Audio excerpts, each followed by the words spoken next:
Bir şəxs yaxınlaşdı Peyğəmbərə, dedi Peyğəmbər, qəlbim qəsavət bağlayıb, daşlaşıb. Neyniyim?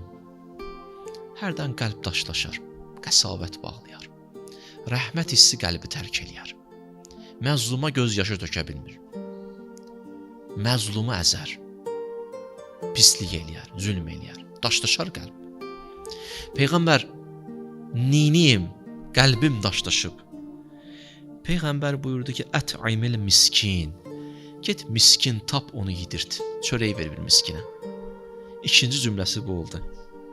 Vəmsəh rə'səl yetim. Bir yetim görsən, nəvaziş elə, əlvi başına sürt.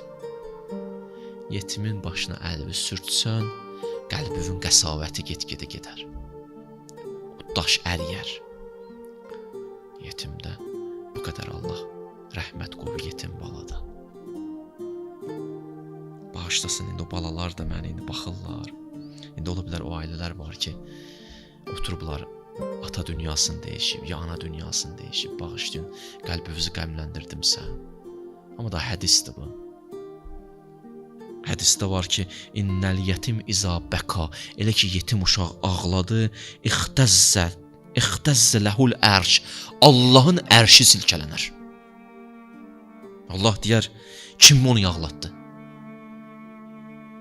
Ondan sonra deyər, kim onu sakitləşdirsə, əvcəbtu ləhul cənnə. Bir dənə o yetimi sakitləşdirin, cənnəti sənə vacib eləyərəm. Cənnəti sənə vacib eləyərəm.